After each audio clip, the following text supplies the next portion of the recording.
अगर आप पुरी के जगन्नाथ मंदिर जा रहे हैं तो सावधान।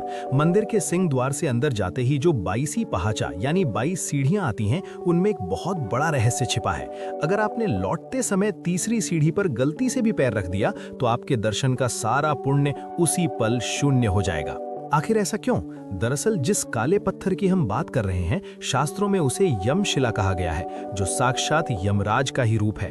अब सवाल ये उठता है कि मृत्यु के देवता यमराज भगवान के घर की सीढ़ियों पर पत्थर बनकर क्यों लेटे हैं? इसके पीछे एक बहुत ही गहरा कारण है।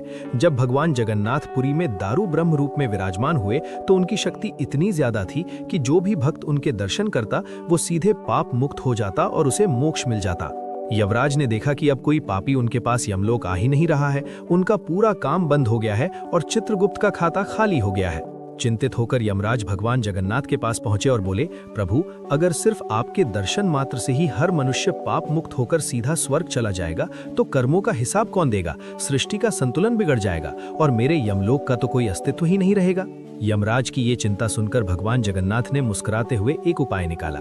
उन्होंने यमराज से कहा, तुम्हारी चिंता जायज है, मैं तुम्हें एक स्थान देता हूँ। तुम मेरी इन 22 सीढ़ियों में से जो नीचे से तीसरी सीढ़ी है, उस पर एक काले पत्थर यानी यमशिला के रूप में लेट जाओ। भगवान ने नियम बनाया कि जब कोई भक्त मंदिर के अंदर प्रवेश करेगा और भक्ति भाव में उस तीसरी सीढ़ी पर पैर रखेगा तो वो अनजाने में यमराज यानी मृत्यु के भय को कुचल देगा। यानी अंदर जाते समय उस पत्थर पर पैर रखने से भक्त के सारे पाप वहीं नष्ट हो जाएंगे और वो पवित्र होकर मेरे पास आएगा। लेकिन भगवान ने यमराज को एक विशेष अधिकार भी दिया। उन्होंने कहा, यमराज, लेकिन अगर दर्शन करके वापस लौटते समय किसी भक्त का पैर तुम्हारी उस शिला यानी पत्थर पर पड़ गया तो तुम स्वतंत्र हो। उस समय तुम उसके दर्शन का सारा पुण्य खींच लेना। इसका गहरा अर्थ ये है कि भगवान चाहते थे कि भक्त जब दर्शन करके लौटे तो वे विनम्र रहें।